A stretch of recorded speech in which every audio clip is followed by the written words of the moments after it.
سے رسول اور رسولوں سے اعلیٰ ہمارا نبی اور رسولوں سے اعلیٰ ہمارا نبی. کیا خبر کتنے تارے کھلے چھپ گئے, کیا خبر کتنے تارے کھلے چھپ گئے, پر نہ ڈوبے نہ ڈوبا ہمارا نبی, پر نہ ڈوبے نہ ڈوبا ہمارا نبی. حاضرین کرام, ایک موقع پر تمام صحابہ کرام رضوان اللہ علیہم اجمعین تشریف فرما ہے اور انبیاء کرام کا ذکر خیر فرما رہے ہیں, اور اتنے میں حضور پاک صلی اللہ علیہ وسلم کی تشریف آوری ہوتی ہے. آقا دو جہاں صلی اللہ علیہ وسلم نے دیکھا کہ ایک صحابی رسول یہ کہہ رہے ہیں کہ اللہ تبارک و تعالیٰ نے حضرت ابراہیم علیہ السلام کو خلیل اللہ بنایا ہے. دوسرے صحابی نے کہا کہ اللہ تبارک و تعالیٰ نے موسیٰ علیہ السلام کو کلیم اللہ بنایا ہے. تیسرے صحابی کہنے لگے کہ اللہ تبارک و تعالیٰ نے حضرت عیسیٰ علیہ السلام کو روح اللہ بنایا ہے. چوتھے صحابی کہنے لگے کہ اللہ تبارک و تعالیٰ نے حضرت آدم علیہ السلام کو صفی اللہ بنایا ہے. جب حضور پاک علیہ السلام نے ان کلمات کو سنا تو ارشاد فرمایا کہ بے شک تم درست کہہ رہے ہو کہ اللہ تبارک و تعالیٰ نے ابراہیم کو خلیل اللہ بنایا ہے, حضرت عیسیٰ کو روح اللہ بنایا ہے, حضرت موسیٰ کو کلیم اللہ بنایا ہے, حضرت آدم کو صفی اللہ بنایا ہے. لیکن جان لو کہ اللہ تبارک و تعالیٰ نے الا وانا حبیب اللہ, کہ میرے تبارک و تعالیٰ نے مجھے اپنا محبوب بنایا ہے, اپنا حبیب بنا لیا ہے. اور ساری کائنات میں اللہ تبارک و تعالیٰ نے میرا ذکر خیر فرما دیا ہے. کیسا ذکر ہو رہا ہے, ورفعنا لک ذکرک, کہ محبوب ہم نے آپ کی شان کو, آپ کے ذکر کو ہم نے بڑھا دیا ہے. یعنی اے محبوب جہاں جہاں میرا ذکر ہوگا وہاں وہاں آپ کا بھی ذکر ہوگا, جہاں جہاں مجھے یاد کیا جائے گا وہاں وہااں آپ کو بھی یاد کیا جائے گا. تو الغرض حاضرین کرام, اللہ تبارک و تعالیٰ نے تمام انبیاء کرام علیہ السلام کو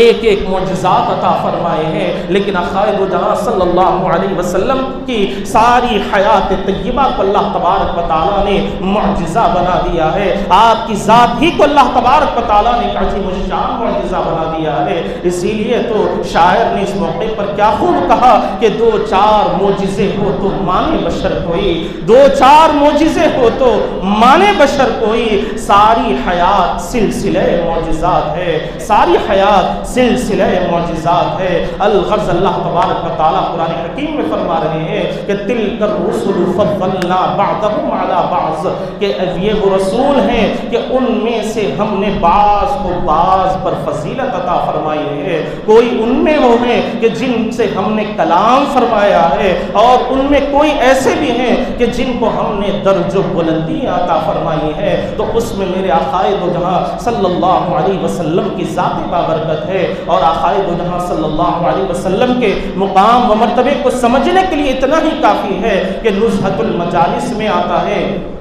ایک مرتبہ حضرت موسیٰ علیہ السلام نے بارگاہ خداوندی میں عرض کیا کہ مولا کریم انا کلیمک و محمد الحبیبک فما الفرق بین الحبیب والکلیم, کہ مولا میں تیرا کلیم ہوں اور محمد مصطفیٰ تیرے حبیب ہیں. مولا حبیب اور کلیم میں فرق کیا ہے؟ تو اللہ تبارک و تعالیٰ نے ارشاد فرمایا کہ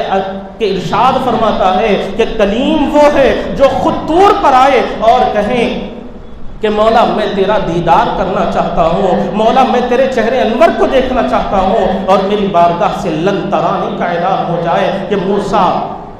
تم مجھے نہیں دیکھ سکتے, تم میرا دیدار نہیں کر سکتے. اور حبیب کی شان یہ ہے کہ وہ اپنے گھر میں اپنے بستر پر آرام فرما رہے ہوں, اور میں 50,000 فرشتوں کی جماعت کو ان کی بارگاہ میں بھیجتا ہوں, اور یہ اعلان کر رہا ہوں کہ ان اللہ اشتاق الی لقائک یا رسول اللہ, کہ حضرت جبریل عرض کر رہے ہیں کہ یا رسول اللہ, اللہ تبارک و تعالیٰ آپ کی ملاقات کا مشتاق ہے, آپ سے ملنے کا اللہ تبارک و تعالیٰ مشتاق ہے. اور پھر ایک اور فرق یہ بھی بتلایا گیا کہ کلیم وہ ہے جو اللہ تبارک و تعالیٰ کے حکم پر عامل ہو, یعنی اللہ تبارک و تعالیٰ کا جو حکم ہو اس پر عمل کرنا, اس چیز پر عمل کرنا کلیم کے لیے لازم ہے. لیکن حبیب کی شان یہ ہے کہ اللہ تبارک و تعالیٰ فرما رہے ہیں کہ میرا حبیب وہ ہے کہ جس کی رضا میں میری رضا ہے, جس چیز میں میرا محبوب راضی ہے میں اسی حالت میں اس سے راضی ہوں. تو اسی لیے اعلیٰ حضرت نے اس موقع پر کیا خوب کہا کہ خدا کی رضا چاہتے ہیں دو عالم، خدا کی رضا چاہتے ہیں دو عالم، خدا چاہتا ہے رضائے محمد، خدا چاہتا ہے رضائے محمد۔ اور حاضرین اکرام، اعلیٰ حضرت نے یہ جو شعر لکھا ہے یہ صرف زبانی طور پر نہیں لکھا، بلکہ آپ نے قرآن و حدیث کی روشنی میں اس شعر کو لکھا ہے، اس شعر کو آپ نے تحریر فرمایا ہے، اور اس کا پتہ یوں چلتا ہے کہ جو مسلمانوں کا پہلا جو قبلہ تھا وہ بیت المقدس ہوا کرتا تھا، اور آقائے دو جہاں صلی اللہ علیہ وسلم کو یہودی نے تانا دیا کہ آپ دین تو نیا لے کر آئے ہیں لیکن قبلہ ہمارا ہی مان رہے ہیں، ہمارے ہی قبلے کی طرف رخ کر کر اپنی عبادتیں کر رہے ہیں، تو آقائے دو جہاں صلی اللہ علیہ وسلم ان کے اس طعنے کو سن کر آپ غم زدہ ہو گئے، ان کے ان کلمات کو سن کر آپ غمگین ہو گئے اور سوچنے لگے کہ شاید کوئی اور قبلہ ہماری عبادت کے لیے قائم ہو جائے تو یہ ہمارے لیے بہتر ہوگا۔ اسی خیال کے ساتھ آپ بار بار آسمان کی جانب اپنا چہرے انور اٹھاتے جاتے ہیں اور دل میں یہی خیال اور تصور کرتے جاتے ہیں، اور قرآن مجید میں ارشاد ہو رہا ہے کہ ایک مرتبہ حضور پاک صلی اللہ علیہ وسلم حالت نماز میں ہے اور نماز میں کھڑے کھڑے رب تعالیٰ کے حضور میں آسمان کی جانب بار بار دیکھ رہے ہیں اور یہ خیال کر رہے ہیں کہ اگر کعبے کی طرف قبلہ ہو جائے تو یہ بڑی خوشی اور مسرت کی بات ہوگی۔ اسی تصور کے ساتھ بار بار آسمان کی جانب اپنا چہرہ اٹھا رہے ہیں، حالت نماز میں ہے، تو اللہ تبارک و تعالیٰ نے حضرت جبریل امی کو فرمایا کہ جبریل جاؤ اور میرے محبوب سے کہہ دو کہ آپ جدھر اپنا قبلہ بنانا چاہتے ہیں وہاں پر اپنا قبلہ بنانے، اللہ تبارک و تعالیٰ آپ کی رضا میں راضی ہے۔ تو قرآن مجید اس پر گواہی دیتے ہوئے کہہ رہا ہے کہ قد نرا تقلب وجهك في السماء فَلَنُوَلِّيَنَّكَ قِبْلَةً تَرْضَاهَا فَوَلِّ وَجْهَكَ شَطْرَ الْمَسْجِدِ الْحَرَامِ۔ کہ اے محبوب ہم بار بار آپ کے چہرے کو آسمان کی جانب اٹھتا ہوا دیکھ رہے ہیں اور آپ چاہتے ہیں کہ آپ کا کعبہ، آپ کا قبلہ کعبے کی طرف کر دیا جائے، آپ کا رخ قبلے کعبے کی طرف کر دیا جائے۔ اے محبوب آپ کی جس میں خوشی ہے ہم بھی اسی طرح آپ سے راضی ہے، آپ جدھر چاہتے ہیں اپنا قبلہ بنانے۔ اور حالت نماز ہی میں حضور پاک صلی اللہ علیہ وسلم کو حکم دیا گیا کہ آپ کعبۃ اللہ شریف کی طرف اپنے رخ انور کو پھیر لیں، اپنا قبلہ کعبہ شریف کو بنا لیں۔ تو حاضرین کرام، آج جو حرم شریف میں مکے میں جو مسجد قبلتین کے نام سے وہاں پر موجود ہے، یعنی دو قبلوں کی مسجد، کہ پہلا قبلہ بیت المقدس کی طرف تھا، اور جب یہ حکم صادر ہوا تو حضور پاک صلی اللہ علیہ وسلم نماز ہی کی حالت میں کعبۃ اللہ کی شریف آپ نے رخ فرما لیا، تو اسی لیے اس مسجد کو مسجد قبلتین کہا جاتا ہے، دو قبلوں کی مسجد کہا جاتا ہے۔ تو حاضرین کرام، یہاں پر اللہ تبارک و تعالیٰ فرما رہے ہیں کہ محبوب میرا قانون یہ ہے کہ آدم کا قبلہ بنا تو میری مرضی سے بنا، موسیٰ کا قبلہ بنا تو میری مرضی سے بنا، ابراہیم کا قبلہ بنا تو میری مرضی سے بنا، اسماعیل کا قبلہ بنا تو میری مرضی سے بنا،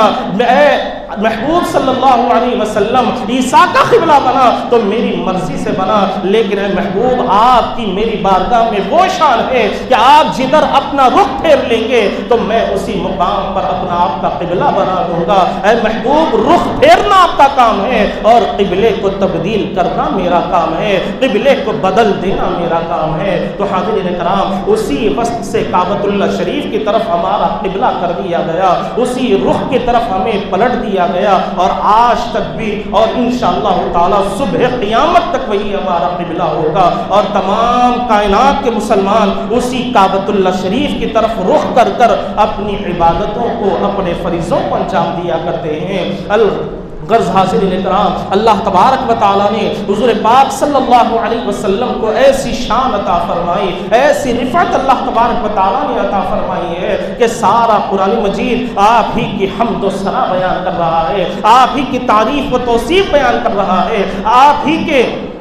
عظمتوں کے ڈنکوں کو بجا رہا ہے۔ اور حاضرین کرام، آج کی رات ایسی شان اپنے دامن میں رکھنے والی ہے، ایسی عظمت اپنے دامن میں سمیٹے ہوئے ہے کہ روایات میں آتا ہے کہ حضور پاک صلی اللہ علیہ وسلم اپنے گھر میں محو استراحت ہے، اور اللہ تبارک و تعالی حضرت جبریل امین کو 50,000 فرشتوں کی جماعت دے کر بھیجتے ہیں اور ارشاد فرما رہے ہیں کہ جبریل جاؤ میرے محبوب کو میری بارگاہ میں لے آؤ، میں آج اپنے محبوب سے ملاقات کرنا چاہتا ہوں۔ تو حضرت جبریل بارگاہ مصطفی میں حاضر ہوتے ہیں اور آ کر کیا دیکھتے ہیں کہ آقائے دو جہاں صلی اللہ علیہ وسلم محو استراحت ہے، آرام فرما رہے ہیں۔ جبریل امین نے سوچا کہ اگر میں آواز دے کر اٹھاؤں تو یہ بے ادبی ہو جائے گی، یہ گستاخی ہو جائے گی۔ حاضرین کرام، اس موقع پر ذرا غور فرمائیں کہ کون جبریل جو تمام فرشتوں کا سردار ہے، جو تمام ملائکہ کا سردار ہے، وہ آ کر پیارے آقا کی بارگاہ میں سوچ رہے ہیں کہ اگر آواز دے کر اٹھاؤں گا، آواز دے کر جگاؤں گا تو یہ بے ادبی اور گستاخی ہو جائے گی، حضور کی شان میں بے ادبی کا معاملہ ہو جائے گا۔ اور آج لوگ جو گناہوں پر گناہ کرتے چلے جاتے ہیں، جن کے سینے حضور کی قدورت سے بھرے ہوئے ہیں، حضور کے تعلق سے بغض ان کے دلوں میں بھرا ہوا ہے، ایسے لوگ حضور کو اپنی طرح کہتے ہیں، اپنی طرح بشر مانتے ہیں۔ حاضرین کرام، حضرت جبریل امین جن کو اللہ تبارک و تعالیٰ نے تمام ملائکہ کا سردار بنایا ہے، ان کی ذات سے ہمیں یہ پیغام مل رہا ہے کہ حضور پاک علیہ السلام کی بارگاہ میں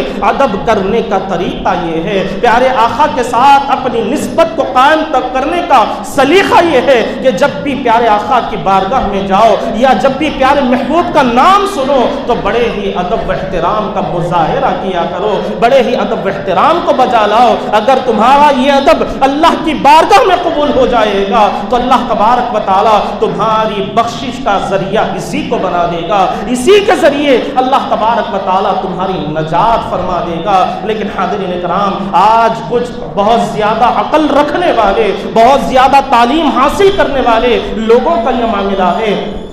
کہ وہ حضور پاک صلی اللہ علیہ وسلم کو اپنی ہی طرح بشر کہہ رہے ہیں، اپنی ہی طرح انسان مان رہے ہیں، اپنی ہی طرح ایک معمولی سا انسان سمجھ رہے ہیں۔ حاضرین کرام، اللہ تبارک و تعالیٰ نے قرآن مجید میں جب اپنے محبوب کا اعلان فرمایا، اپنے محبوب کا ذکر خیر فرمایا، سارا قرآن آپ اٹھا کر دیکھیں کہ اگر کسی نبی کو اللہ نے خطاب فرمایا، مثال کے طور پر حضرت موسیٰ سے خطاب ہو رہا ہے تو اللہ تبارک و تعالیٰ قرآن مجید میں یا موسیٰ کا ذکر فرما رہے ہیں، ابراہیم علیہ السلام کا ذکر ہوتا ہے، یا ابراہیم قد صدقت الرؤیا، اس طرح کہہ کر اللہ تبارک و تعالیٰ نے حضرت ابراہیم سے خطاب فرمایا ہے۔ حضرت عیسیٰ روح اللہ کا ذکر آتا ہے تو نام کے ساتھ ذکر آتا ہے، لیکن سارا قرآن اٹھا کر دیکھ لیں کہ جب بھی خدا نے اپنے محبوب سے خطاب فرمایا تو کبھی نام لے کر نہیں کہا، بلکہ جب بھی یاد فرمایا تو یا ایھا المدثر کہتے ہوئے، یا ایھا المزمل کہتے ہوئے،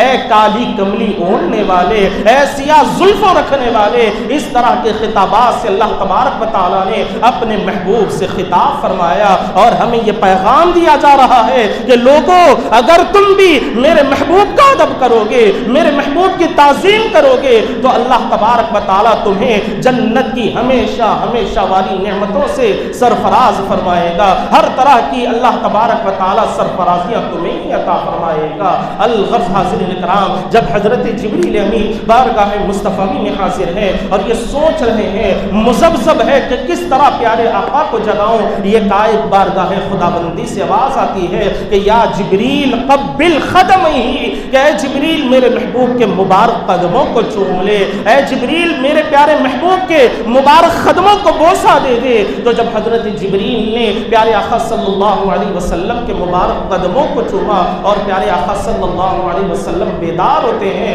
تو جبریل امین نے عرض کیا، یا رسول اللہ ان اللہ اشتاق الی لقائک، یا رسول اللہ صلی اللہ علیہ وسلم، اللہ تبارک و تعالیٰ آپ سے ملاقات کا مشتاق ہے، اللہ تبارک و تعالیٰ آپ سے ملنا چاہتے ہیں۔ حاضرین کرام، ذرا اس وقت کو بھی یاد کریں کہ جب حضرت موسیٰ بار بار اصرار کر رہے ہیں کہ مولا میں آپ کو دیکھنا چاہتا ہوں، آپ کا دیدار کرنا چاہتا ہوں، مولا میں آپ کے دیدار سے مشرف ہونا چاہتا ہوں. تو اللہ تبارک و تعالیٰ فرما رہے ہیں کہ موسیٰ تم میں اتنی سکت نہیں ہے, تم میں اتنی طاقت نہیں ہے, تم میں اتنی ہمت نہیں ہے کہ تم میرا دیدار کر سکو. اللہ تبارک و تعالیٰ نے فرمایا کہ تم ضد ہی کر رہے ہو تو ذرا دیکھو کہ میں اس پتھر پر اپنی تجلی فرماؤں گا. اگر تم اس پتھر کو دیکھ لو گے, اس کا صحیح طور پر دیدار کر لو گے تو یقیناً تم میرا دیدار کر پاؤ گے. تو اللہ تبارک و تعالیٰ نے جب اپنے نور کی تجلی جو 1000 پردوں کے پیچھے سے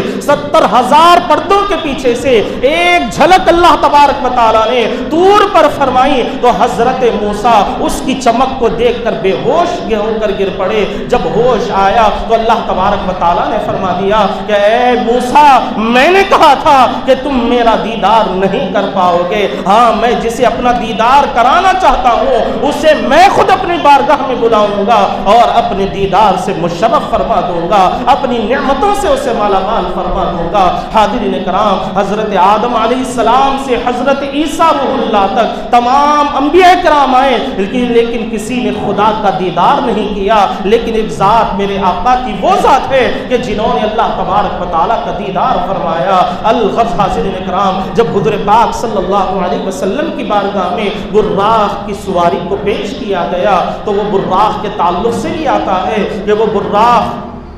جب حضرت جبریل امین جنت میں حضور کی سواری کا انتخاب کرنے کے لیے جاتے ہیں تو یہ عالم ہے کہ ہر براق ایک دوسرے سے زیادہ حسین و جمیل ہے, ایک دوسرے سے زیادہ خوبصورت ہے. جب حضرت جبریل نے دیکھا کہ حضور کی سواری کے لیے کس کا انتخاب کیا جائے, اور حضرت جبریل بھی حضور کے مزاج کو جانتے ہیں کہ پیارے آقا کا مزاج ایسا ہے کہ اللہ تبارک و تعالیٰ نے آپ کو امام الانبیاء بنایا, تمام نبیوں کا سردار بنایا, لیکن میرے آقا کی عاجزی و انکساری کا یہ معاملہ ہے کہ حضور نے ہمیشہ عاجزی و انکساری کو اختیار فرمایا, تواضع کو حضور پاک صلی اللہ علیہ وسلم نے اختیار فرمایا. تو جب جبریل امین نے جنت میں براقوں کو دیکھا تو ایک براق کونے میں کھڑا ہوا ہے, حالت یہ ہے کہ اپنی گردن کو جھکائے ہوئے ہیں, اپنے سر کو جھکائے ہوئے ہیں اور زار و قطار رو رہا ہے. تو جبریل امین اس کے پاس جاتے ہیں اور جا کر پوچھتے ہیں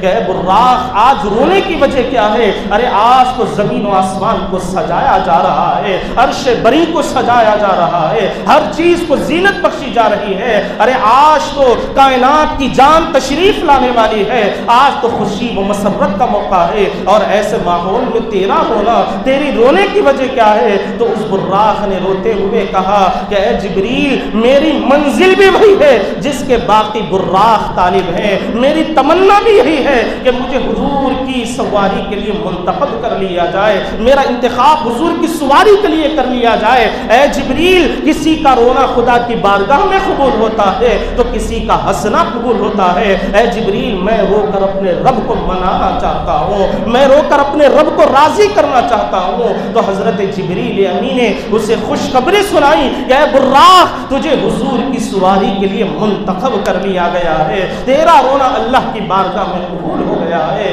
تو حاضرین کرام, اس سے ہمیں یہ پیغام ملتا ہے,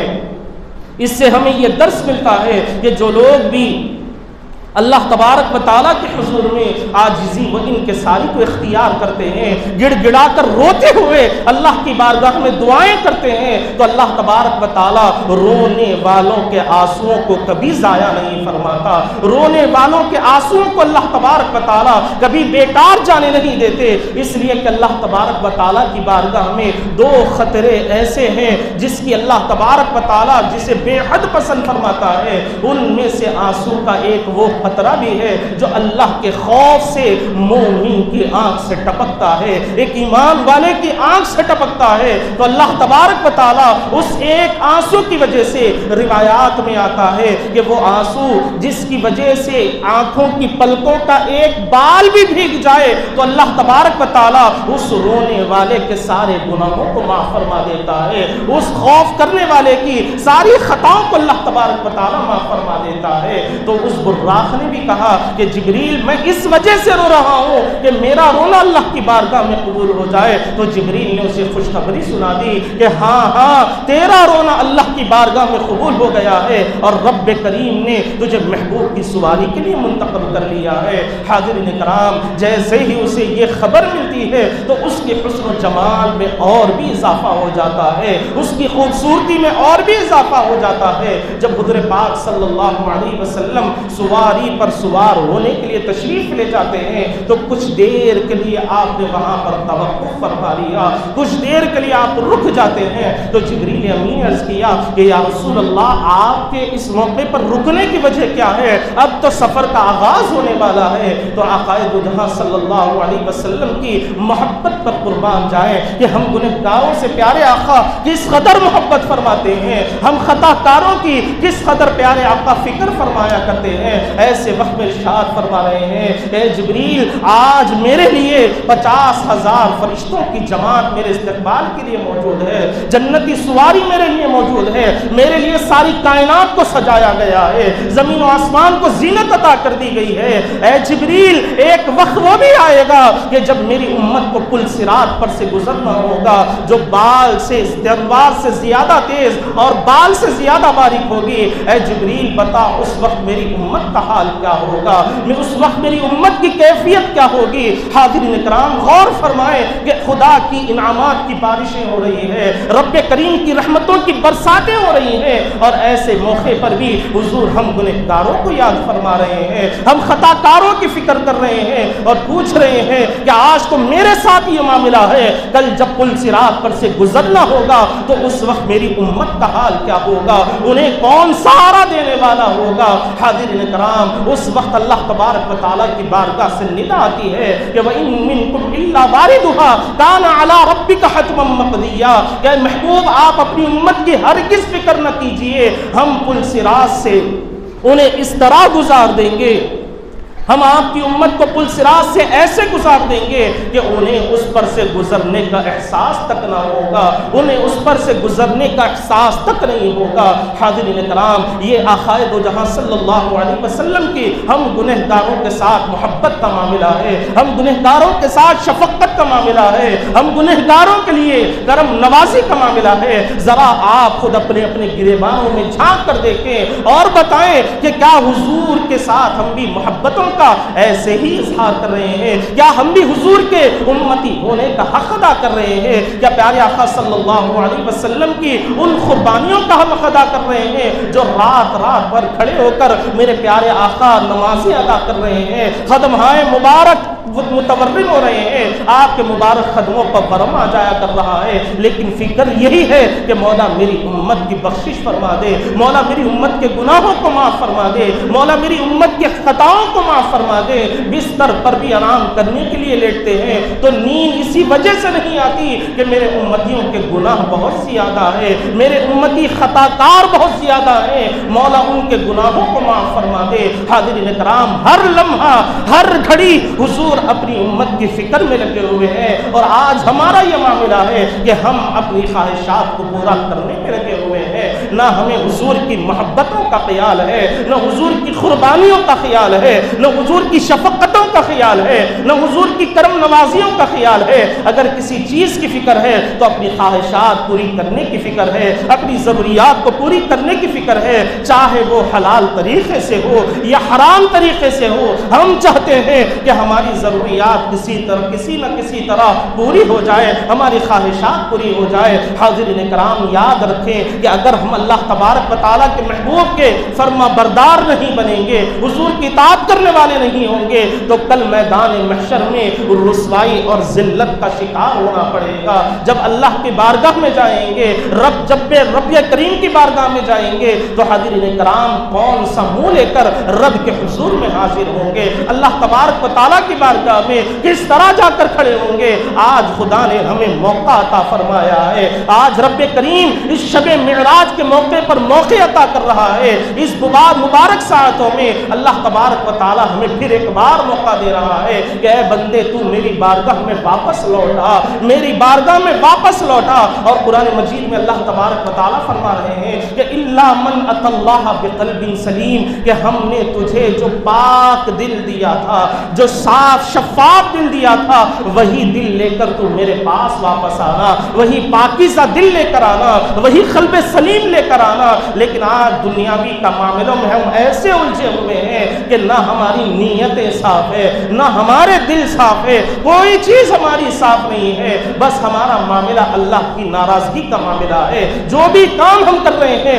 وہ خدا کو ناراض کرنے کے کام کر رہے ہیں۔ تو حاضرین کرام، یہ جو زلزلے آ رہے ہیں، جو سونامی آ رہی ہیں، جو طوفان آ رہے ہیں، اس کی وجہ یہی ہے کہ ہم اللہ تبارک و تعالیٰ کی نافرمانی میں لگے ہوئے ہیں۔ اور ان زلزلوں کے ذریعے اللہ تبارک و تعالیٰ ہمیں باخبر کر رہا ہے، ہمیں خبردار کر رہا ہے کہ اب بھی تمہیں موقع دیا جا رہا ہے، اپنی حرکتوں سے باز آ جاؤ، اپنی نافرمانیوں سے باز آ جاؤ، اپنی خواہشات سے باز آ جاؤ، اور رب کے حضور میں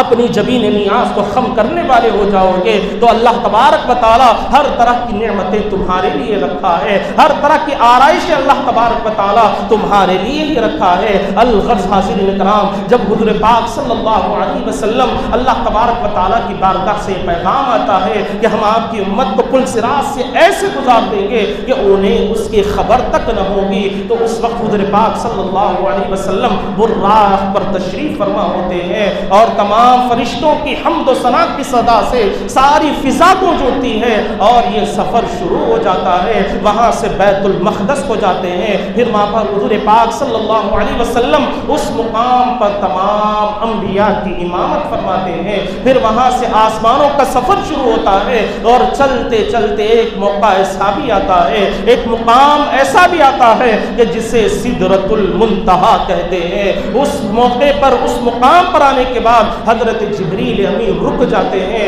اور آقا نے فرمایا کہ جبریل، اب تک تو تم ہمارے ساتھ چل رہے تھے، مسجد حرام سے تمہارا ہمارا ساتھ تھا، اب یہاں پر اپنے قدموں کو کیوں روکتے ہو؟ تو جبریل نے کہا کہ یا رسول اللہ، یہ میری آخری حد ہے، اگر میں ایک بال سے بھی زیادہ آگے قدم بڑھاؤں گا تو میں جل کر خاکستر ہو جاؤں گا، یا رسول اللہ یہ میرا مقام انتہا ہے۔ تو آقا دو جہاں صلی اللہ علیہ وسلم نے حضرت جبریل امین سے ارشاد فرمایا کہ جبریل، اگر تمہاری کوئی خواہش ہو تو بتاؤ، میں رب کی بارگاہ میں تمہاری خواہش کو پیش کر دوں گا۔ تو حضرت جبریل امین نے عرض کیا کہ یا رسول اللہ، میری تمنا یہی ہے کہ کل جب میدان محشر ہوگا، نفسی نفسی کا عالم ہوگا، اور پل صراط پر سے آپ کی امت کو گزرنا ہوگا، تو یا رسول اللہ میری تمنا یہی ہے کہ میرے پر پل صراط پر بچھے ہوئے ہو، اور آپ کی امت میرے پروں پر سے گزرتے ہوئے پل صراط کو پار کر لے۔ حاضرین کرام، ذرا اس خیالات کو، ان منظرات کو اپنے تصورات میں لا کر دیکھیں کہ وہ سما بھی کیسا سما ہوگا کہ جبریل کے پر بچھے ہیں، اور پیارے آقا دعا فرما رہے ہیں کہ ربی سلم امتی، ربی سلم امتی، مولا میری امت کو سلامتی کے ساتھ گزار دے، مولا سلامتی عافیت کے ساتھ گزار دے۔ حاضرین کرام، وہ سما بھی کیسا سما ہوگا۔ الغرض حاضرین کرام، آقا دو جہاں صلی اللہ علیہ وسلم آگے کا سفر شروع فرماتے ہیں، وہاں سے آپ کو رف رف کی سواری عطا کی جاتی ہے، وہاں سے آگے کا سفر شروع ہوتا ہے۔ آگے حجابات ہی حجابات تھے، حجابات اٹھتے گئے، اور پیارے آقا اللہ کی بارگاہ کے قریب جاتے رہے۔ جب قریب تر پہنچے تو اللہ تبارک و تعالیٰ نے فرمایا کہ محبوب اور قریب آؤ، اور اے محبوب اور قریب آ جاؤ۔ تو آقا دو جہاں صلی اللہ علیہ وسلم نے فرمایا کہ میں اپنے رب کے اتنا قریب ہو گیا، اتنا قریب ہوا کہ میں نے اپنے رب کی ٹھنڈک کو اپنے سینے میں محسوس کیا، میں نے اپنے رب کے مبارک ہاتھوں کو اپنے کندھوں پر محسوس کیا۔ حاضرین کرام، پھر اللہ تبارک و تعالیٰ نے اپنے محبوب کو بے شمار انعامات عطا فرمائے، بے شمار نعمتوں سے سرفراز فرمایا، اور اس میں جو عظیم تحفہ دیا گیا وہ تحفہ آپ کی امت کو نماز کا تحفہ عطا کیا گیا۔ الغرض حاضرین کرام، حضور پاک صلی اللہ علیہ وسلم جہاں جہاں سے جاتے رہے، اس مقام کی معراج ہوتی گئی۔ آپ براق براق پر سوار ہوئے تو براق کی معراج ہو گئی، آسمان پر پہنچے تو آسمان کی معراج ہو گئی، سدرۃ المنتہا پہ پہنچے تو سدرۃ المنتہا کی معراج ہو گئی، فرشتوں کے پاس سے گزرے تو فرشتوں کی معراج ہو گئی، انبیاء کے پاس سے گزرے تو انبیاء کی معراج ہو گئی۔ لیکن حاضرین کرام، حضور کی حقیقت کو رب کے سوا کوئی جاننے والا نہیں ہے، حضور کی حقیقت کو رب کائنات ہی جانتا ہے۔ حاضرین کرام، ایک موقع ایسا بھی آتا ہے کہ حضرت علی رضی اللہ عنہ فرماتے ہیں کہ جب حضور پاک صلی اللہ علیہ وسلم کے وصال کا وقت قریب آیا تو پیارے آقا صلی اللہ علیہ وسلم نے مجھے اور حضرت ابوبکر صدیق کو بلایا اور اپنا خرقہ مبارک عطا فرمایا اور ارشاد فرمایا کہ یہ خرقہ اویس قرنی کو پہنا دو اور اس سے جا کر کہو کہ میری امت کے لیے بخشش کی دعا کرنا۔ حاضرین اکرام، میں آپ سے پوچھنا چاہتا ہوں، کیا حضور سے بڑھ کر کوئی دعا کرنے والا ہے؟ کیا حضور سے بڑھ کر کوئی شفاعت کروانے والا ہے؟ کوئی نہیں ہے۔ لیکن یہاں پر بتلایا جا رہا ہے، جو حقیقت میں چاہنے والا ہوتا ہے، جو حقیقت میں دیوانہ ہوتا ہے، اسے رب کی بارگاہ سے ایسا مقام عطا کیا جاتا ہے، محبوب کی بارگاہ سے اسے ایسی عظمت و شان عطا کی جاتی ہے۔ حضرت مولا کائنات حضرت علی کرم اللہ وجہہ الکریم فرماتے ہیں کہ جب ہم وہ خرقہ مبارک لے کر نکلے اور اویس قرنی کے شہر پہنچے تو لوگوں سے پوچھا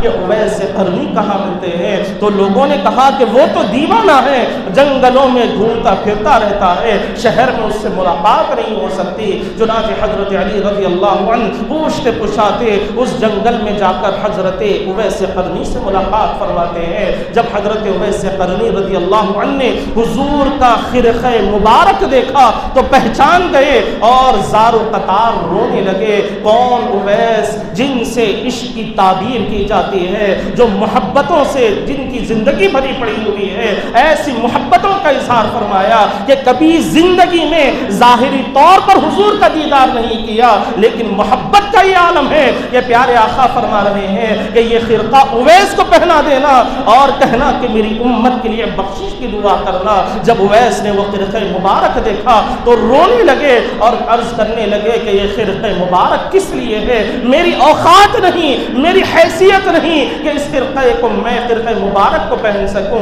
لیکن حضرت علی نے کہا کہ حکم ہے اور اس پر عمل کرنا لازم ہے۔ تو ویسے قرنی نے وہ خرقہ مبارک کو پہن لیا۔ جب خرقہ مبارک کو پہنا اب تیور ہی بدل گئے، اب انداز ہی بدل گیا، اب کیفیت ہی بدل گئی اور کہنے لگے کہ علی کیا تم نے کبھی محمد عربی کو دیکھا ہے؟ حضرت ابوبکر سے پوچھا کہ اے ابوبکر کیا تم نے محمد عربی صلی اللہ علیہ وسلم کو دیکھا ہے؟ تو جب حضرت علی نے یہ سوال سنا تو پوچھا کہ اویس کس سے پوچھتے ہو؟ ارے میں تو وہ ہوں کہ جب دنیا میں آیا کعبے میں میری ولادت ہوئی اور میں نے اس وقت تک آنکھوں کو نہیں کھولا جب تک کہ پیارے محبوب کی تشریف آوری نہیں ہو گئی۔ اے اویس میں نے اس وقت اپنی آنکھوں کو کھولا جب پیارے آقا صلی اللہ علیہ وسلم تشریف فرما ہوتے ہیں، جب پیارے آقا تشریف لائے تو اسی وقت میں نے اپنی آنکھوں کو کھولا۔ تم مجھ سے پوچھتے ہو کہ تم نے محمد عربی کو دیکھا ہے؟ اور یار غار صدیق باغبار فرماتے ہیں اے اویس کیسا سوال کر رہے ہو؟ ارے میں تو وہ ہوں کہ جس کی صحابیت کا قرآن ذکر فرما رہا ہے، کسی صحابی کا ذکر قرآن میں نہیں، لیکن میری صحابیت کا مقام یہ ہے کہ اللہ تبارک و تعالیٰ قرآن مجید میں فرما رہا ہے کہ ثانی اثنین اذ ہما فی الغار اذ یقول لصاحبہ لا تحزن ان اللہ معنا۔ اے اویس میری ساتھ کا ذکر اللہ نے قرآن میں فرما دیا۔ میں تو وہ ہوں کہ جو سفر میں بھی حضور کے ساتھ رہا، حجر میں بھی حضور کے ساتھ رہا، تنہائی میں بھی ساتھ رہا اور مجمع میں بھی ساتھ رہا، ہر حالت میں میں حضور پاک صلی اللہ علیہ وسلم کے ساتھ رہا۔ اور تم مجھ سے ہی پوچھتے ہو کہ تم نے محمد عربی صلی اللہ علیہ وسلم کو دیکھا ہے؟ تو ویسے قرنی نے کہا کہ بس میں سوال کرتا ہوں، میں بس پوچھنا چاہتا ہوں۔ چنانچہ حضرت علی رضی اللہ عنہ وہاں سے واپس تشریف لاتے ہیں اور حضرت سیدۃ النساء فاطمۃ الزہرا رضی اللہ عنہا جیسے ہی مولا کائنات کے چہرے کو دیکھتی ہے تو پہچان لیتی ہے کہ کوئی وجہ ہے جس کی وجہ سے آپ کے چہرے پر مذبذب ہونے کے آثار نمایاں ہو رہے ہیں، آپ کے چہرے پر پریشانی کے آثار ظاہر ہو رہے ہیں۔ چنانچہ حضرت فاطمۃ الزہرا رضی اللہ عنہا نے عرض کیا کہ اے میرے سرتاج ذرا یہ تو بتائیں کہ آج آپ کے چہرے پر پریشانی کے آثار کیوں ظاہر ہو رہے ہیں، اس طرح پریشانی کی کیفیت کیوں ظاہر ہو رہی ہے؟ تو حضرت علی نے کہا کہ اے فاطمہ آج ویس نے مجھ سے ایسا عجیب و غریب سوال کر لیا ہے اور پوچھا کہ کیا تم نے محمد عربی کو دیکھا ہے؟ ذرا تم ہی تو بتاؤ کہ ہم ہی وہ ہیں جو ہر حال میں حضور کے ساتھ رہے اور ہر وقت میں نے حضور ہی کا دیدار کیا، اور آقا نے میرے لیے ہی فرمایا کہ علی کے چہرے کو دیکھنا بھی عبادت ہے، علی کے چہرے کو تکنا بھی عبادت ہے، اور ویس نے ہم سے ایسا عجیب سوال کر لیا۔ تو حضرت سیدۃ النساء فاطمۃ الزہرا رضی اللہ عنہا نے ارشاد فرمایا کہ اے علی خفا نہ ہونا، اے علی خفا نہ ہونا، وجہ یہ ہے کہ میں حضور پاک صلی اللہ علیہ وسلم کی صاحب زادی ہوں، اللہ نے مجھے حضور کی بیٹی ہونے کا شرف عطا فرمایا، میری رگ رگ میں نس نس میں حضور کا خون دوڑ رہا ہے، لیکن اے علی میں نے زندگی میں ایک ہی مرتبہ محمد عربی صلی اللہ علیہ وسلم کو دیکھا ہے، میں نے زندگی میں ایک ہی مرتبہ حضور پاک علیہ السلام کے رخ انور کو دیکھا ہے، اور وہ لمحہ ایسا تھا کہ پیارے آقا صلی اللہ علیہ وسلم کو وضو کرنا تھا، اور پیارے آقا نے مجھے آواز دی کہ فاطمہ آؤ اور میرا امامہ شریف پکڑ لو، مجھے وضو کرنا ہے۔ جب حضور پاک علیہ السلام وضو فرما رہے ہیں، نور محمدی صلی اللہ علیہ وسلم وضو فرما رہے ہیں، تو فاطمۃ الزہرا نے عرض کیا کہ اے ابا جان یا رسول اللہ اگر اجازت ہو تو ایک لمحے کے لیے میں آپ کے امام شریف کو اپنے سر پر رکھنا چاہتی ہوں، اپنے مقدر پر فخر کرنا چاہتی ہوں، یا رسول اللہ ایک مرتبہ اجازت عطا فرما دے۔ تو آقائے دو جہاں صلی اللہ علیہ وسلم نے اجازت عطا فرمائی، اور حضرت بی بی فاطمۃ الزہرا رضی اللہ عنہا فرماتی ہے کہ خدا کی قسم وہی ایک لمحہ تھا کہ میں نے اس وقت حقیقت نور محمدی کو دیکھا، حضور پاک علیہ السلام کے نور مبارک کو دیکھا۔ تو اویس قرنی نے تم سے جو سوال کیا وہ درست سوال کیا، انہوں نے صحیح سوال تم سے کیا۔ تو حاضرین کرام حقیقت نور محمدی کسی پر بھی آشکار نہیں کی جاتی، یہ رب تعالیٰ ہی جانتا ہے کہ حضور پاک علیہ السلام کی حقیقت کیا ہے، پیارے آقا کا مقام و مرتبہ کیا ہے۔ تو الغرض حاضرین کرام اس واقعے سے ہمیں یہ بھی سبق ملتا ہے کہ جو حضور کا چاہنے والا ہوتا ہے، جو حضور سے محبت کرنے والا ہوتا ہے، جو حضور کی اطاعت فرما برداری کرنے والا ہوتا ہے، تو اللہ تبارک و تعالیٰ اسے ایسا عظمت والا مقام عطا فرماتے ہیں۔ اس موقع پر حضرت کامل نے کیا خوب کہا کہ کامل میری وحشت ہو اور صحرائے مدینہ ہو، کامل میری وحشت ہو اور صحرائے مدینہ ہو، اور زباں پر ہو دیوانہ محمد کا، اور دیوانہ ہے وہ جو اس کو دیوانہ سمجھتا ہے، دیوانہ ہے وہ جو اس کو دیوانہ سمجھتا ہے، ارے دیوانہ بناتا ہے دیوانہ محمد کا، دیوانہ بناتا ہے دیوانہ محمد کا، کچھ ایسی صفت کا ہے میں خانہ محمد کا، کچھ ایسی صفت کا ہے میں خانہ محمد کا، لغزش میں نہیں لاتا پیمانہ محمد کا، لغزش میں نہیں لاتا پیمانہ محمد کا۔ دو دنیا کی شراب پینے والے ہیں وہ لغزش میں آ جایا کرتے ہیں، ان کے قدم لڑکھڑانے لگتے ہیں، لیکن جو حضور کی محبت کا جام پینے والے ہوتے ہیں ان کے قدموں میں لغزش نہیں ہوتی، بلکہ اللہ تبارک و تعالیٰ ان کے قدموں میں استقامت عطا فرما دیتے ہیں، ان کے قدموں میں اللہ تبارک و تعالیٰ قوت عطا فرماتے ہیں، اور ساری زندگی وہ حضور کی اطاعت اور فرما برداری کرنے والے ہوتے ہیں۔ تو حاضرین کرام آج کے سفر معراج کے اس موقع پر ہمیں یہی پیغام مل رہا ہے کہ محبت کرنی ہو تو اس سے محبت کرو جس سے رب تعالیٰ نے محبت فرمائی ہے، محبت کرنی ہو تو اس سے محبت کرو جس کی وجہ سے اللہ نے ساری کائنات کو پیدا فرمایا ہے، اور یہی محبت تمہیں کامیابی تک پہنچانے والی ہے، تمہیں فتح و نصرت عطا کرنے والی ہے۔ حاضرین کرام احادیث مبارکہ میں امت محمدیہ صلی اللہ علیہ وسلم کی نشانی اللہ تبارک و تعالیٰ نے بیان فرمائی ہے، ان کے کردار کو اللہ تبارک و تعالیٰ نے بیان فرمایا ہے، اور توریت شریف میں بھی یہ احادیث مبارکہ موجود ہے کہ حضور کی امتیوں کی نشانی کیسی ہوگی اور حضور کی امت کس طریقے کے عمل کرنے والی ہوگی۔ تو روایات میں آتا ہے کہ پیارے آقا صلی اللہ علیہ وسلم فرماتے ہیں، اس کے راوی حضرت کعب رضی اللہ عنہ ہے اور حضرت عبداللہ بن سلام رضی اللہ عنہ ہے، جو یہودیوں کے بہت بڑے عالم تھے، جن کو یہودیوں کا بہت بڑا عالم مانا جاتا تھا۔ جب انہوں نے اسلام کو قبول کر لیا تو صحابہ نے پوچھا کہ اے عبداللہ بن سلام، اے کعب، ذرا یہ تو بتاؤ کہ تمہاری توریت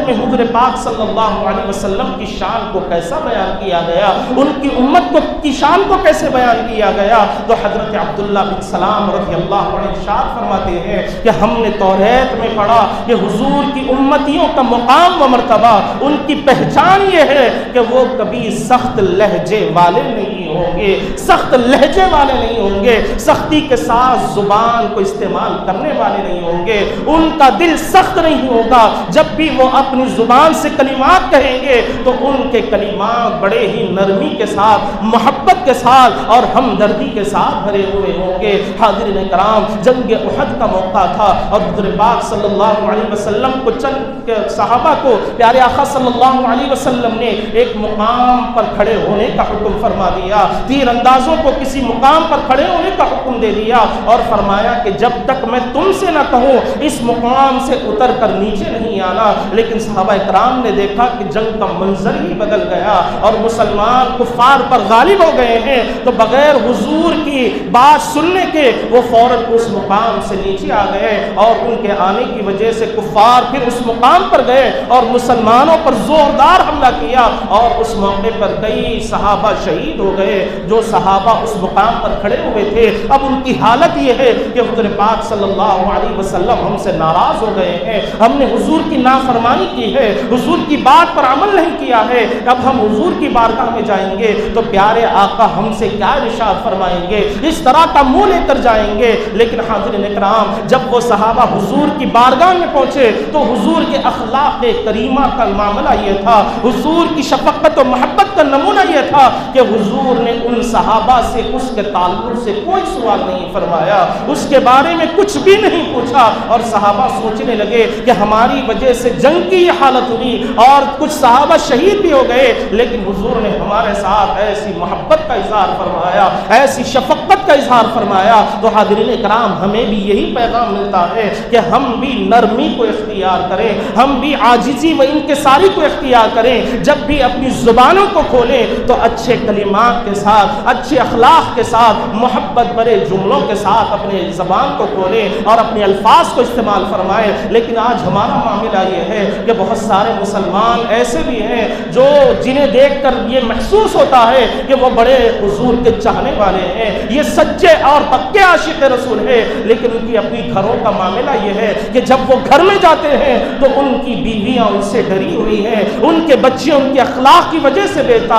بیزار ہیں، ان کے کردار کو دیکھ کر بیزار ہیں۔ جو باہر حضور کے غلام ہونے کا دعویٰ کرتے ہیں، گھروں میں جا کر گالی گلوج اپنی بیوی بچوں کو کرتے ہیں، اپنے گھر والوں کے ساتھ بد اخلاقی کا مظاہرہ کرتے ہیں، ایسے ہی لوگوں کو یہ پیغام دیا جا رہا ہے، ارے تمہاری شان تو یہ ہے کہ اللہ تبارک و تعالیٰ نے توریت میں فرما دیا کہ حضور کے امتی وہ ہیں جو اپنی زبان کو کھولتے ہیں تو بڑی محبت کے ساتھ اپنے کلمات کو استعمال کرتے ہیں، محبت بھرے جملے استعمال کرتے ہیں، وہ کبھی سخت لہجے والے نہیں ہوتے، سخت دل والے نہیں ہوتے، وہ تو بڑی محبت رکھنے والے ہوتے ہیں۔ تو حاضرین کرام، ہمیں بھی چاہیے کہ ہم ایسے کردار کو اپنائیں جس سے معلوم ہو کہ یقیناً ہم حضور سے محبت کرنے والے ہیں، ہمارا کیریکٹر ایسا ہونا چاہیے کہ لوگ خود دیکھ کر کہیں کہ یہ تو محمد کا چاہنے والا ہے، یہ تو محمد عربی سے محبت کرنے والا ہے۔ ایسے اخلاق ہمارے ہونے چاہیے، اور پھر امتیوں کی کوالٹی کو بتلاتے ہوئے حدیث پاک میں بیان کر دیا گیا کہ حضرت عبداللہ بن سلام رضی اللہ عنہ آگے فرماتے ہیں کہ توریت میں ہم نے یہ بھی پڑھا کہ حضور کی امتیوں کی علامتیں یہ ہوں گی کہ وہ برائی کا بدلہ برائی سے نہیں دیتے، برائی کا بدلہ برائی سے نہیں دیتے، بلکہ معاف کرتے ہوئے ان لوگوں کے ساتھ احسان کرتے ہوئے اس کا بدلہ عطا فرماتے ہیں۔ تو حاضرین اکرام، قرآن مجید میں مومنین کی یہ صفت بھی بیان فرمائی گئی ہے کہ الذین ينفقون فی السراء والضراء والکاظمین الغیظ والعافین عن الناس، کہ مومن وہ ہوتے ہیں جو خوشی کے موقع پر بھی اللہ کے راہ میں خرچ کرتے ہیں، غم کے موقع پر بھی خرچ کرتے ہیں، تنگی میں بھی خرچ کرتے ہیں، اور اچھے موقع پر بھی اللہ تبارک و تعالیٰ کے راستے میں خرچ کرتے ہیں۔ اور پھر فرما دیا گیا کہ والکاظمین الغیظ، کہ مومن وہ ہیں جو اپنے غصے کو پینے والے ہیں، نہ صرف غصے کو پینے والے، والعافین عن الناس، کے لوگوں کو معاف کرنے والے بھی مومن ہیں۔ اور پھر یہیں تک نہیں بلکہ آگے فرما دیا گیا کہ واللہ یحب المحسنین، کہ وہ لوگوں کے ساتھ احسان بھی کرتے ہیں، اور اللہ تبارک و تعالیٰ ایسوں سے ہی محبت فرماتا ہے، ایسے ہی احسان کرنے والوں سے اللہ تبارک و تعالیٰ محبت فرماتا ہے۔ اور آگے حدیث پاک میں بیان کیا گیا، حضرت عبداللہ بن سلام رضی اللہ عنہ فرماتے ہیں کہ حضور کی امتیوں کی کوالٹی ایک یہ بھی ہے کہ جب وہ بازار کو جاتے ہیں تو چیخ و پکار نہیں کرتے، چیخ و پکار نہیں کرتے، چیخنا چلانا نہیں کرتے۔ لیکن افسوس کی بات یہ ہے کہ آج ہماری پہچان چیخ و پکار ہی کی وجہ سے ہے، آج ہماری پہچان چلانے ہی کی وجہ سے ہے۔ اگر کسی گھر میں شادی بیاہ کا موقع ہو تو بینڈ باجا اس طرح بجایا جاتا ہے کہ اڑوس پڑوس کے لوگ پریشان ہیں، حالانکہ شریعت میں اسے حرام قرار دیا گیا۔ ایسی زندگی جو حضور کی سنت کے ساتھ شروع کی جا رہی ہے، اس کے ساتھ اگر آپ کا یہ معاملہ ہوگا، ایسے وقت میں شریعت کی دھجیاں اڑائی جائیں گی، تو آپ مجھے بتلائیں کہ کیا آپ کی زندگی میں اللہ تبارک و تعالیٰ برکت عطا فرمائے گا؟ کیا چین و سکون اللہ تبارک و تعالیٰ عطا فرمائے گا؟ ارے تم نے حضور کی سنت کو چھوڑ دیا، حضور کی سنت کو ترک کر دیا، حضور کی سنت کو پامال کر دیا، تو یاد رکھو کہ غریب نواز رحمت اللہ علیہ ایک حدیث پاک کی تشریح میں فرماتے ہیں کہ روزانہ ایک فرشتہ کہنے لگتا ہے کہ جو اللہ کے فریضے کو چھوڑتا ہے تو وہ اللہ کی شفاعت سے محروم ہو جاتا ہے، اور ایک فرشتہ ندا دیتا ہے جو میرے محبوب کی سنت کو چھوڑتا ہے، محمد عربی صلی اللہ علیہ وسلم کے طریقے کو چھوڑتا ہے، تو اللہ تبارک و تعالیٰ اسے حضور کی شفاعت سے محروم فرما دیتے ہیں۔ اب ذرا غور فرمائیں کہ ہمارے گھروں کے پاس جو باجا بجایا جاتا ہے، جو بینڈ باجے کا اہتمام کیا جاتا ہے، کیا یہ سنت کے مطابق ہے؟ کیا اس طریقے کا عمل اللہ تبارک و تعالیٰ نے ہمیں دیا ہے؟ کیا یہ اسلامی تعلیمات ہے؟ حاضرین کرام، اگر ہم سنتوں کی قدر کریں گے، حضور کی سنتوں پر عمل کریں گے، تو اللہ تبارک و تعالیٰ زندگیوں میں برکت عطا فرمائے گا۔ لیکن لوگوں کا کہنا یہ ہے کہ بھائی زندگی میں ایک مرتبہ شادی ہوتی ہے، اگر ایسے وقت میں بھی آرزو نہیں نکلیں گے تو پھر کب ہم اپنے آرزو ارمانوں کو نکالیں گے؟ اگر بیٹا منع کرتا ہے تو باپ کھڑا ہو جاتا ہے، باپ روکنے لگتا ہے تو بیٹا کھڑا ہو جاتا ہے کہ نہیں نہیں، میں اپنی پوری خواہشات کو پورا کروں گا، اپنے پورے ارمانوں کو نکالوں گا، میرے دوستوں کی خواہشات یہ ہے۔ ارے ایسی زندگی پر ہمیں افسوس کرنا چاہیے کہ جس کی ابتدا حضور کی سنت کو ترک کرتے ہوئے کی جا رہی ہے، اور ایسی شادیوں میں جانے کو بھی حرام قرار دیا گیا ہے، اور ایسی دعوتوں کے کھانے کو بھی حرام بتلایا گیا ہے۔ اور پھر یہی معاملہ نہیں، جب شادی بیاہ کا موقع ہے یا کچھ خوشی کا موقع ہوتا ہے تو نوجوانوں کی حالت یہ ہوتی ہے کہ روڈوں پر چیخ و پکار کرتے ہیں،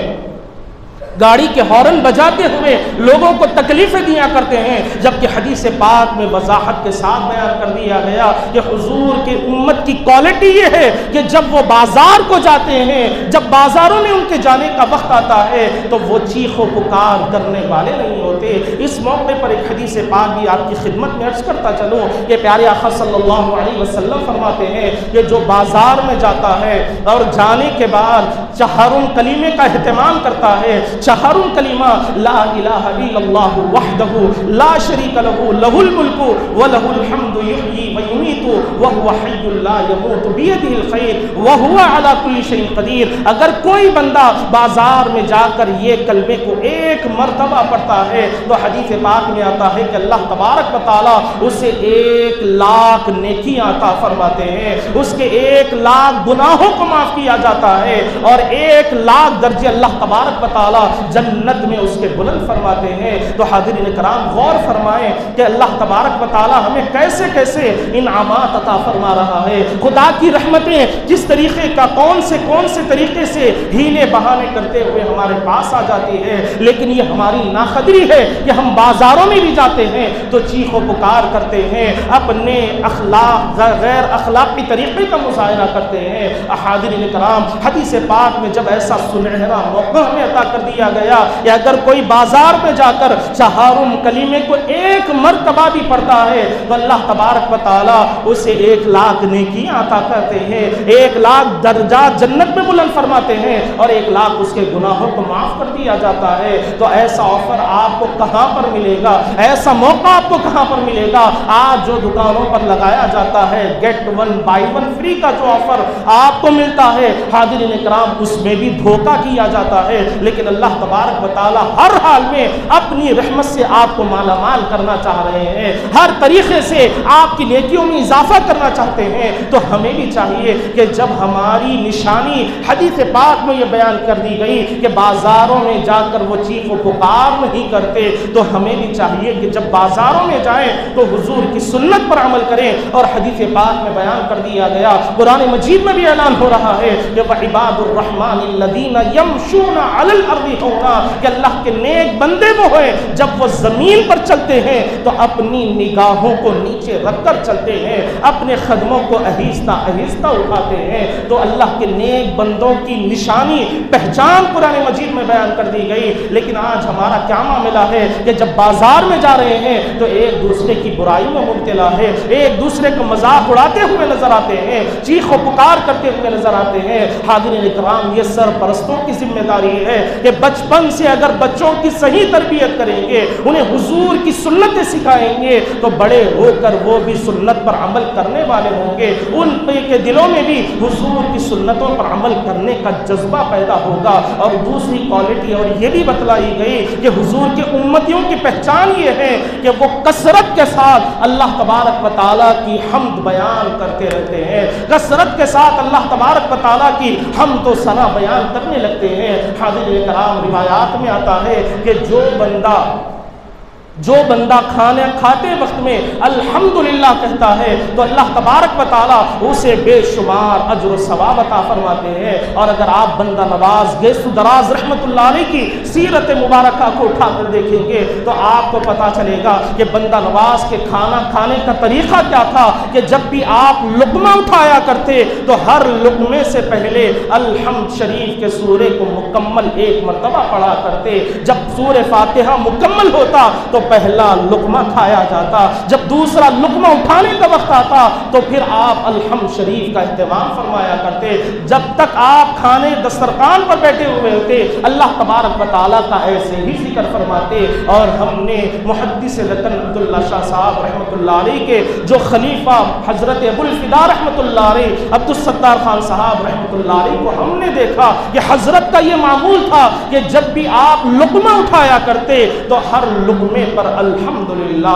الحمدللہ الحمدللہ الحمدللہ کہہ کر آپ لقمہ اٹھایا کرتے۔ اور اگر آپ حدیث پاک کی کتابوں کو اٹھا کر دیکھیں گے تو جتنی بھی بڑی بڑی دعائیں ہیں تمام دعائیں الحمد شریف ہی سے شروع ہوتی ہیں۔ مثال کے طور پر آپ دیکھیں کہ جب ہم سو کر نیند سے بیدار ہو کر اٹھتے ہیں تو کیا دعا ہے؟ الحمدللہ الذی احیانا بعدما، کہ مولا تیرا شکر ہے کہ تو نے ہمیں پھر زندگی عطا فرمائی، پھر تو نے ہمیں موقع عطا فرمایا۔ سوتے وقت ہماری دعا کیا ہوتی ہے؟ اللہم بسمک اموت واحیا، کہ مولا ہم تیرے نام ہی سے زندگی پاتے ہیں اور تیرے ہی نام پر موت ہے، مولا تو ہی موت کا دینے والا ہے۔ تو یہاں پر شکریہ الفاظ نہیں، لیکن جب اٹھتے ہیں تو اللہ تبارک و تعالیٰ کا شکر ادا کرتے ہیں۔ اگر گھر میں کوئی تقریب کا شادی بیاہ کا موقع ہوتا ہے، رشتہ وغیرہ طے ہوتا ہے تو ہم الحمدللہ کے کلمات کو کہتے ہیں۔ اگر کوئی بچے ہمارے امتحانات میں کامیاب ہوتے ہیں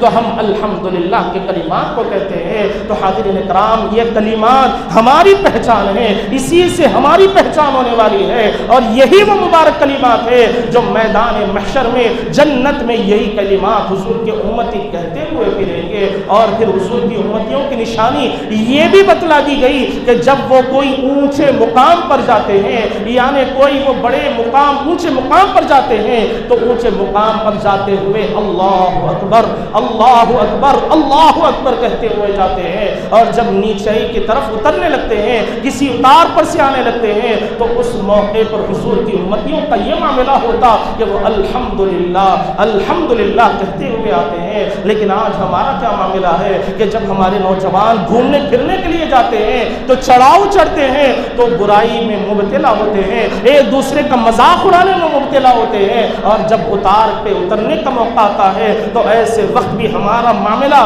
بالکل شریعت کے خلاف ملتا ہے، بالکل اسلامی تعلیمات کے خلاف ملتا ہے۔ تو ہمیں یہ پیغام دیا جا رہا ہے کہ جب ہم گاڑیوں میں سفر کرتے ہیں، کوئی اونچا مقام آ جائے تو اللہ اکبر کہنا چاہیے، اور اگر کسی آپ اتار کے نچلے حصے میں اتر رہے ہیں تو اس موقع پر ہمیں الحمدللہ کہنا چاہیے۔ تو پہلی کوالٹی جو میں نے بیان کی کہ حضور کے امتی وہ ہیں جن کا لہجہ سخت نہیں ہوتا، جن کا دل سخت نہیں ہوتا، اور دوسری کوالٹی ان کی یہ ہے کہ جب وہ بازاروں میں جاتے ہیں تو چیخ و پکار نہیں کرتے، اور اسی طرح بیان کر دیا گیا کہ وہ کثرت کے ساتھ الحمدللہ کا اہتمام کرتے ہیں، اور پھر اور نشانیاں بیان کرتے ہوئے کہا گیا کہ وہ جب اوپری حصے میں جاتے ہیں، اونچے مقامات پر چڑھتے ہیں تو اللہ اکبر کہتے ہیں، جب نچلے حصے میں اترتے ہیں تو الحمدللہ کا اہتمام کرتے ہیں۔ تو یہ ہماری نشانیاں بتلائی گئی، اور ان نشانیوں میں ایک نشانی بھی یہ ہے کہ حضور کے امتیوں کی پہچان یہ ہے کہ وہ ناف سے اوپر اور اپنے گھٹنوں سے نیچے کپڑے پہنا کرتے ہیں۔ لیکن آج ہمارے نوجوانوں کا معاملہ کیا ہے کہ یورپ کنٹریز کے طریقے کو، ویسٹرن کلچر کو اپناتے ہوئے آج ہم 3/4 سائز کا اور ہاف ٹریک وغیرہ ایسا پہنتے ہیں، ایسے لباس کو اختیار کرتے ہیں جس کی وجہ سے ہمارے گھٹنے دکھائی دینے لگتے ہیں، اور کچھ نوجوانوں کی حالت یہ ہوتی ہے کہ وہ ناف سے نیچے کپڑے پہنے ہوئے نظر آتے ہیں۔ تو حاضرین کرام، یہ حضور کے امتیوں کی پہچان نہیں ہے۔ حضور کے امتیوں کی پہچان کیا ہے کہ ناف سے اوپر کپڑا باندھا جاتا ہے، پہنا جاتا ہے، اور گھٹنوں کے نیچے تک کپڑے کو رکھا جاتا ہے۔ تو اس میں ہمیں بتلایا جا رہا ہے کہ جب ہم اپنے گھروں میں کوئی لباس کو اختیار کرتے ہیں تو وہ لباس ایسا ہونا چاہیے جس سے نہ ہماری ناف دکھائی دے اور نہ ہی ہمارے سطر کا گھٹنے کے نیچے کا حصہ دکھائی دے۔ یہ بھی حضور کے امتیوں کی پہچان ہے۔ لیکن آج ہمارا معاملہ کیا ہے؟ نوجوان تو ایک طرف ہے، بڑی بڑی عمر کے حضرات کی کیفیت یہ ہے 80 سال کی عمر کے ہو گئے ہیں، اور اگر آپ ماسا ٹینک وغیرہ پر جا کر دیکھیں یا ٹینک مین کے پاس اگر آپ جا کر دیکھیں گے تو آپ کو صبح کے موقع پر نظر آئے گا 80 سال کی عمر کے ہیں، ہاتھ میں لکڑی ڈنڈا لے کر چل رہے ہیں، لیکن حالت یہ ہے کہ ٹائٹ ٹی شرٹ پہنے ہوئے ہیں اور ہاف ٹریک ایسا پہنے ہوئے ہیں جس کی وجہ سے ان کا گھٹنا بھی نظر آ رہا ہے۔ جب ان سے پوچھا جائے کہ آپ نے ایسا لباس کیوں اختیار کیا تو وہ کہنے لگتے ہیں کہ فیل ینگ، میں نوجوانوں کی فیلنگ محسوس کرتا ہوں۔ تو آپ مجھے بتلائیں کہ کیا کوئی 80 سال کی عمر میں اس طرح کا کپڑا پہن کر اپنے آپ کو نوجوان کہتا ہے تو کیا وہ نوجوان بن سکتا ہے؟ نہیں بن سکتا۔ جس کو اللہ نے نوجوانی عطا کی ہے وہی نوجوان کہلا سکتا ہے۔ تو اس میں ہمیں یہ پیغام دیا جا رہا ہے کہ ایسا لباس اختیار کرو جو تمہارے حضور سے چاہنے کی پہچان ہو، جو تمہاری حضور کی امتی کہلانے کی پہچان بن جائے۔ ایسے لباس کو ہمیں اختیار کرنا چاہیے۔ لیکن افسوس کا معاملہ یہ ہے کہ باہر تو باہر مسجد میں جب نماز پڑھنے کے لیے کچھ حضرات آتے ہیں تو حالت یہ ہوتی ہے کہ جب وہ رکوع یا سجدے میں جاتے ہیں تو ان کے پچھلا حصہ اٹھ جاتا ہے اور پیچھے والوں کی نماز، ان کا وضو خراب ہو جاتا ہے اور ان کو اس کی فکر تک نہیں ہوتی۔ حاضرین کرام، مسلمانوں کو چاہیے کہ وہ بنیادی مسائل کم سے کم معلوم کرنے کی کوشش کریں، اپنے بنیادی مسائل سے کچھ نہ کچھ واقفیت حاصل کرنے کی کوشش کریں۔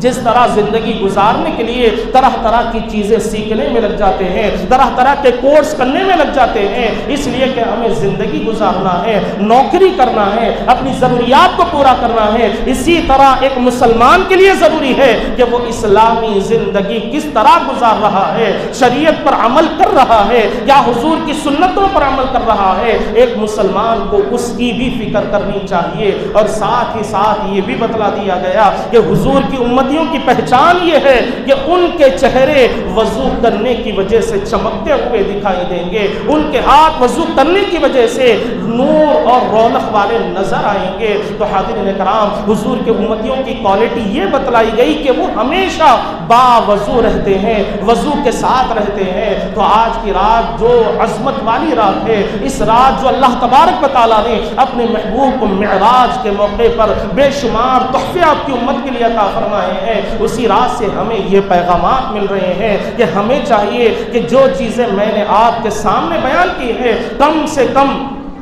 اس پر عمل کرنے کی کوشش کریں گے، تو اس کی وجہ سے ہمارے گھر سدھر جائیں گے، ہماری آنے والی نسلیں سدھر جائیں گی۔ اگر ہم اب بھی اس کا اہتمام نہیں کریں گے، غیر لوگوں کے لباس کو اختیار کریں گے، غیروں کے طریقوں کو اختیار کریں گے، غیروں کے کلچر کو اپنائیں گے، تو حاضرین کرام ہمارے آنے والی نسلوں کا بھی مستقبل خراب ہو جائے گا۔ اور قرآن مجید میں اللہ تبارک و تعالیٰ فرما رہے ہیں کہ اللہ تبارک و تعالیٰ روز محشر تم سے اپنی ذمہ داریوں کے بارے میں سوال کرے گا۔ اللہ نے تم کو جو جو ذمہ داری دی ہے، بیوی بچوں کو سنبھالنے کی ذمہ داری ہے، اہل و عیال کو سنبھالنے کی ذمہ داری ہے، ماں باپ کا ادب کرنے کی ذمہ داری ہے، بڑے چھوٹوں کے ساتھ شفقت سے پیش آنے کی ذمہ داری ہے، شریعت محمدی صلی اللہ علیہ وسلم پر عمل کرنے کی جو ذمہ داری ہے، اللہ تبارک و تعالی ہر شخص سے اس کی ذمہ داری کے بارے میں پوچھے گا، ہر شخص سے اس کی ذمہ داری کے بارے میں سوال کیا جائے گا۔ تو حاضرین کرام، جو باتیں میں نے آپ حضرات کے سامنے عرض کی ہیں، ہمیں چاہیے کہ اگر اب تک ہم اس پر عمل نہیں کرتے تھے تو آج سے یہ پختہ ارادہ کر لیں کہ ہم ان باتوں پر ضرور عمل کریں گے۔ اور کتنے بہترین چیزیں ہیں کہ اگر ہم اس پر عمل کریں گے تو ہماری دنیا بھی سنورے گی، ہماری آخرت کو بھی اللہ تبارک و تعالیٰ سنوار دے گا، اور وہ نعمتیں جو جنت میں اللہ نے اٹھا کر رکھی ہے اور قرآن مجید میں جس کے تعلق سے بیان کر دیا گیا، جسے کسی آنکھ نے نہیں دیکھا، کسی کان نے نہیں سنا، کسی کے دل میں خیال نہیں آیا، ایسی نعمتیں اللہ تبارک و تعالیٰ ہمیں عطا فرمائے گا۔ اور قرآن مجید میں یہی تو حکم ہے کہ اگر ہم اللہ تبارک و تعالیٰ کے محبوب کے اطاعت کرنے والے ہو جائیں گے کہ قل اطیعوا اللہ والرسول، اے محبوب آپ فرما دیجئے کہ جس نے آپ کی فرما برداری کی، آپ کی اطاعت کی، گویا اس نے اللہ تبارک و تعالیٰ کی اطاعت کی، گویا اس نے اللہ تبارک و تعالیٰ کی فرما برداری کی۔ تو اگر ہم حضور کی سنتوں پر عمل کریں گے، پیارے آقا کی سنتوں کو اپنائیں گے، شریعت مطہرہ کو اپنائیں گے، اپنے اخلاق کو سنوارنے کی کوشش کریں گے، اپنی زبان کو میٹھا بنانے کی کوشش کریں گے، اپنے لہجے کو اچھا کرنے کی کوشش کریں گے، تو یقیناً اللہ تبارک و تعالیٰ اس پر عمل کرنے کی برکت سے ہمارے آنے والی نسلوں کے بھی مستقبل کو سنوار دے گا،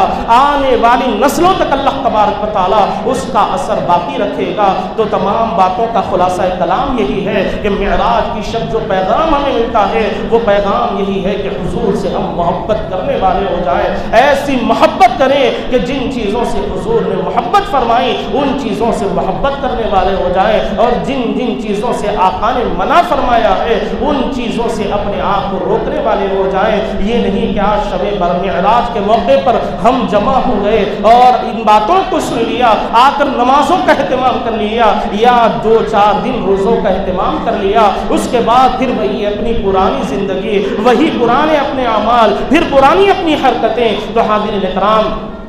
اللہ تبارک و تعالیٰ ایسے اعمال کو قبول نہیں فرماتا۔ حدیث شریف میں اللہ تبارک و تعالیٰ نے وضاحت کے ساتھ فرمایا کہ وہی عمل اللہ کو پسند ہے جو پابندی کے ساتھ کیا جاتا ہے، جو ریگولر کیا جاتا ہے، اگرچہ کہ وہ عمل تھوڑا ہی کیوں نہ ہو۔ اور حاضرین اکرام، یاد رکھیں کہ کل جب میدان محشر ہوگا، ہر طرف نفسی نفسی کا عالم ہوگا، ایسے وقت میں کچھ ایسے خوش نصیب بھی ہوں گے جن کو اللہ تبارک و تعالیٰ اپنی رحمتوں کی چادر چادریں عطا فرمائے گا، رحمتوں کے سائے عطا فرمائے گا، ان میں ایک وہ بھی ہوگا جو حضور کی سنتوں پر عمل کرنے والا ہوگا، حضور پاک صلی اللہ علیہ وسلم کی سنتوں میں اپنی زندگیوں کو ڈھالنے والا ہوگا۔ تو آخر میں دعا ہے کہ جو کچھ کہا گیا، جو کچھ سنا گیا، اللہ تبارک و تعالی کہنے سننے سے زیادہ ہم تمام کو اس پر عمل کرنے کی توفیق عطا فرمائے، اور آج کی رات کے جو انعامات ہیں اللہ تبارک و تعالی ان سے ہم تمام کو سرفراز فرمائے،